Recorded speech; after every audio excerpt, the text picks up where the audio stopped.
Why does a spiritual awakening bring up past trauma? So, normally we expect that when one is going through a spiritual awakening, one will find inner peace and joy and love and, be in a blissful state.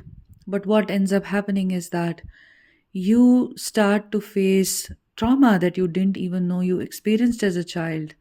And instead of peace, it actually can bring you a lot of pain, sadness, and reality to grapple with. Stuff that you never even knew you suppressed tends to come up. So, on this channel, I would definitely like to cover the aspects of trauma that come up when one is going through a spiritual awakening, how to make sense of it all, and what are the best tools that you can employ to start working with this trauma, to make the trauma your best friend. And the thing is that trauma is something that we have largely suppressed. It is unprocessed within our systems because as children especially, and definitely even as adults also get traumatized, but especially childhood trauma, where we don't have the emotional structure or the wherewithal, the capacity to deal with events that are very painful and quite terrible sometimes. So, what our body does is that it tries to do the best that it can in the face of terrible, painful experiences. So, sometimes the body shuts down, it freezes completely, especially if there is a sexual attack or there is some physical attack. And then what it does is that it enters into, fawning, which means that sometimes we become people pleasers just to save ourselves. It is an adaptation mechanism. And then sometimes what we do is that we assume a different identity than the normal innocent identity from which we've been living until then. This new identity that we assume can be very disconnected from the identity that has experienced trauma. So it can lead to an identity, dissociation, the DID, the dissociative identity disorder. It ends up happening. It's not as bad as it sounds, or as it has sometimes been shown on TV and all of that. But many people actually go through this kind of a dissociation when we experience trauma, especially as children. So all of these things can be the mechanisms. And then when we've obviously gone through so much anger and pain that we were not allowed to express, especially in dysfunctional families. So when we go through a spiritual awakening, there is like a lot of light that is entering your life. The light of your soul starts to shine, and that light will definitely fall on the dark areas. So it starts to show you not just these events and these painful experiences that you went through, but also all these patterns that we spoke of, such as dissociation, fawning, and then freezing. It tends to show you that how all of this has been your adaptation mechanism. And now it is time to release these adaptation mechanisms, because the spiritual warrior that is awakening within you, the soul that is going to shine through you, through your body, it cannot operate in a powerless paradigm anymore. It cannot follow the same rules and the same stuff, the same pain anymore. So sometimes we have to go through this pain, we have to experience it, we have to let it talk to us, to communicate with us. We can, we have to see it and feel it, and in seeing and feeling, and sometimes naming it, in sometimes, just witnessing it, in sometimes fully allowing it, in sometimes fully letting it pass through us, we fully release it. And this is the way we stop acting from our traumatized selves, and we become beings who can hold the light of our soul. We become, we truly become divine as we heal the trauma that spiritual awakening brings up. And if you find yourself going through this, let us say you never knew you had such a bad childhood. I think that's true for many people with complex PTSD, many people who have experienced childhood sexual abuse. Many do not remember it until, they are older and they're safer, and the body and the mind feel safe enough to bring that memory up, right? That now you finally realize, oh, my mother was narcissistic, or my father was borderline, or my brother was like this, or my sister was like that. And so much pain I experienced, or there was this sexual abuse that happened, or everything that I was thinking was good, these people that I thought were safe were not safe for me. So you realize that you were probably a family scapegoat, right?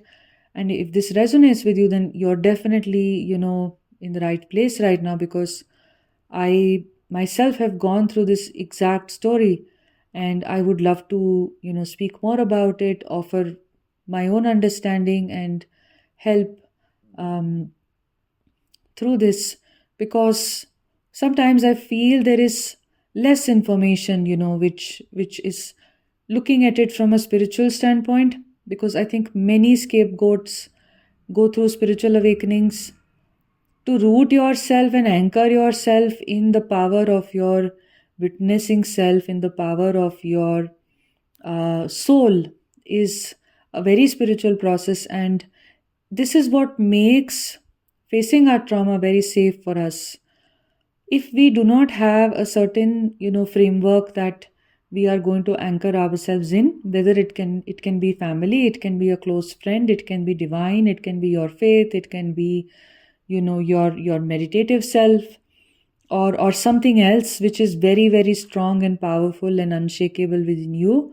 If we don't have that, then processing our trauma becomes very debilitating.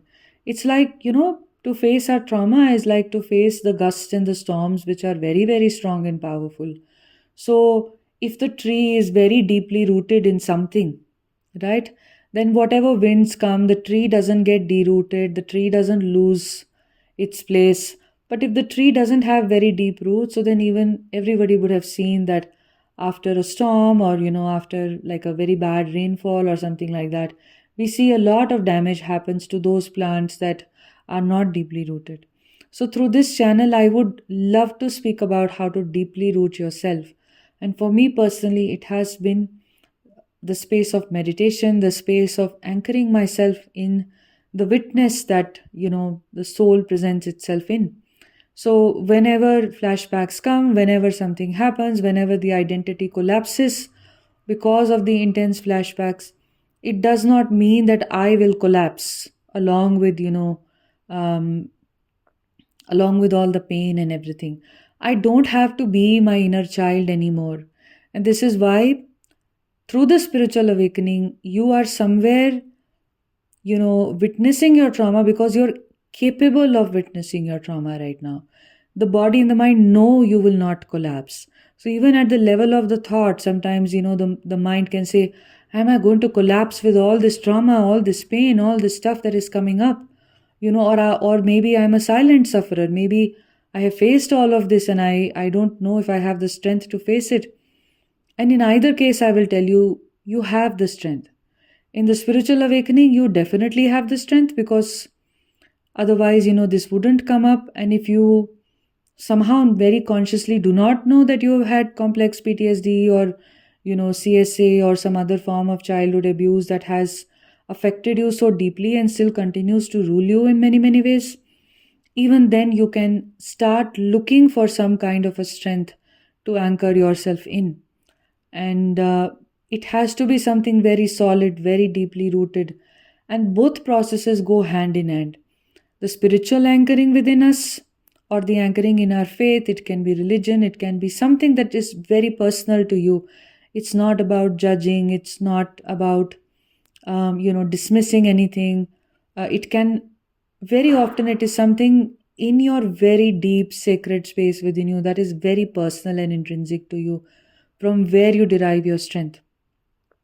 So, anchoring into that, as well as being open to witnessing and allowing our past memories, our past pain to show itself, once we see it, once we feel it, we are able to let go, and we are not then enslaved by these patterns. We are not then enslaved by, these experiences in our lives, because these experiences do affect us. You could still go back to the people pleaser, even if consciously, it's wrong to people please. But the moment, let's say, someone walks in the door, or someone, uh, a guest arrives, or you are at someone's house or something like that, and the people pleasing will again kick in. or the comparison can kick in. You see a beautiful person walk in, and you're suddenly going to think that you're not as good as them, or you're going to place people on a pedestal. You might idealize people and diminish yourself, and think that somehow you deserve less. Or let us say great opportunities come your way, but you feel very scared to take on those opportunities, whether they are romantic opportunities or they are career opportunities. Somewhere a doubt can come in, that do I really deserve it?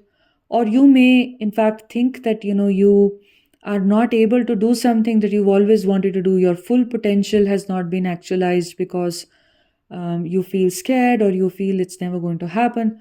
All of this, or a deep relationship is sometimes not possible. All love affairs sometimes seem like I'm repeating the same pattern, I'm in the same narcissistic empath stuff. So all of this, it does affect our adult lives. It affects our friendships. I mean, for me personally, everything has been a reflection of my relationship, um, with my parents, with my brother. All those early age, early childhood relationships showed up in my friendships well into my adult life, showed up in my romantic relationships, in the partnerships, in the relationships I had with my colleagues. So in the professional setup also, all of that, those early few years impacted every area of my life. This is the way early childhood impacts us well into our adult life. So when we become aware, we become conscious, we become rooted in something, very, very strong within us. And we become capable of looking at these wounds and this pain and everything that comes up for us. What ends up happening is that we start to un unknot all this pain starts to leave us, and then it doesn't have to be repeated in our lives. Then we don't have to learn the same lessons, because we learn whatever the lessons were that are trying to come through to us, and we can start changing our reality. We can start to have different relationships. We can start to have healthier relationships. We can start to fall more in love with ourselves. We can start to accept our bodies, our capabilities. We can self actualize into our higher potential. We become deeply aware, and we stop being governed by these the same patterns over and over and over that are seeking resolution by repeating themselves in our reality. So with regards to trauma, the people who've gone through complex PTSD, through dysfunctional families, narcissistic parents, childhood sexual abuse, and all of that, such patterns have played a very negative role in our lives. And because of that, the reality of like the normal life for us, the adult life for us, can become very, very difficult and very bad. While other people can seem to have normal relationships, normal professional success, good friendships, people with all of this in their background struggle with all of the above. And like I said, somewhere the higher purpose is always that everyone who has been born in such difficult situations, they are a spiritual warrior in some sense.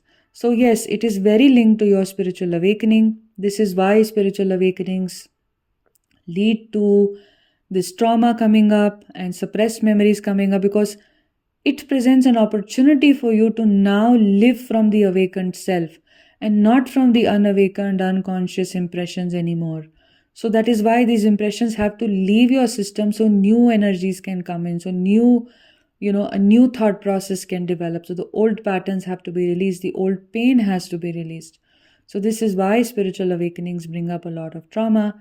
It's to anchor in the light, and going through darkness is a part of anchoring in more and more light. The more in the darkness you go, the more light you can anchor.